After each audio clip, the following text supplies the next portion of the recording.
Okay, so Nancy had typed a question in here and also happens to be next in line. Perfect. So an original hippie, food and holistic health expert with food and, oh, look at that. Nice. Here's my food and health activity and coloring book. Here's me at Woodstock feeding people. Okay.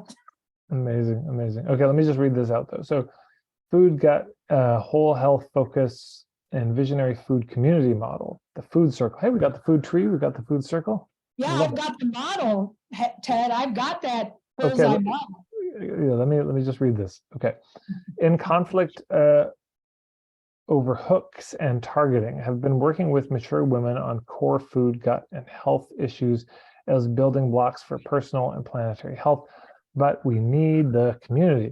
Want to work with cultural creatives, mature women change makers on building whole person community around food, right, in conflict with having to target the avatar, low-hanging fruit, back to the weight loss as an appeal, feel like I'm going in the wrong direction, individual marketing versus building movement. Okay, right, so let me see if I understand. There's the personal level where you're working with people around their health issues, whatever they may be. And then there's the community level that's more about food systems and all that. Okay. So what you may have as a kind of social enterprise then is that you create a nonprofit and a business, and you have both. And for the nonprofit, you're doing grant writing, you're doing fundraising, that type of thing, or you're funding it with your business. And so you may have two different things, and similar to what we actually just said, they may feed each other. Like every once in a while on the if you had an Instagram for the movement, for the nonprofit, you talk about your personal work. And then on the personal one, every once in a while, you talk about the nonprofit. And, but I'd just say legally, structure-wise, it sounds like you probably have two different things.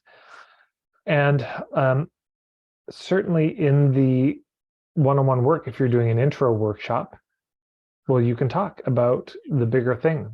That could be your closer. That's how you end the presentation, is you talk about the bigger mission, the bigger cause, what our personal health issues are connected to. So I just see them working like a kind of figure eight. And then though, there is the question of, on both sides, who are we talking about? Who is it for? So with the nonprofit, well, what community do you want to adopt this? Because there's lots of people out there, but who are the communities you want to adopt this cause or be a part of it? Because it's not everybody. Like, for example, is it left wing or right wing? Is it, are we talking plant-based? Are we talking Weston A. Price? Are we talking, so the clarity, okay, so the clarity of which type of community there, but also then for the personal work, then there's questions around, right, who's your ideal client to work with one-on-one as an issue? So that's what comes to me. This is a lot too, and I'm not 23 anymore, right? It's like, okay, so does making a model of like training and how to create the food circle and all that and plugging it into other community, nascent communities, is that an approach? Because I can't do it all. I mean, me, myself, and I is not enough of a team. Yeah.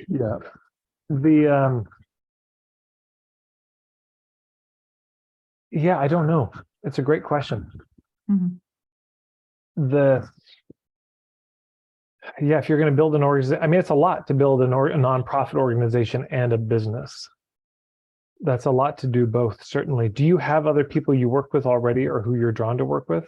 No, and I've been doing healthy private chef work, gluten-free, all of that, to do cash flow. I just did a whole interview series and 3 iterations of webinars and challenges and so forth, and have one person that I want to upsell into a high-end coaching program, which they're going to be on in 5 minutes.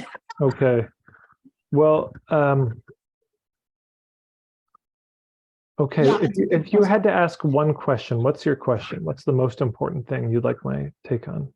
How to do both. It's an integrative model, but I can't do it all. And how to have the business model so that it's well, somebody told me you've got a movement, which is true, but Right. it's like you've got to work with individuals to get them there. They don't have the vision. Not everybody has the vision to see that we Okay. need to work Yeah. together. Right? Here are the resources that I direct you to. First of all, marketingforhippies.com/island C, Island seed, C, like the letter C, island seed. island C. Then also, if you go to marketingforhippies.com/steps, go to step 5. There's a bunch of stuff around hub marketing. Okay. And then the other thing is, I would just on Facebook or email, I would start to reach out to people and say, look, I need help. I've got this vision. I can't do it alone. I need other people involved. If you feel called to this, here's the time and date. You come to my living room or a Zoom call. And I just want to share the vision. And if you're interested, I'd love to explore having you involved, but I'd start to build a team at this point. Yeah, that's what I'm trying to do. Are targeting people that are in that cultural awareness that get it, And yeah, it's a lot. Having a large vision is not always a blessing, is it? No, I did a video y'all might enjoy called the Muse and the Mortgage. And my main It's a good one. Thank you. You're welcome. Yeah, the main point is your muse doesn't give a shit about your mortgage. That's right. Exactly. Couldn't care less that you can pay rent, your muse.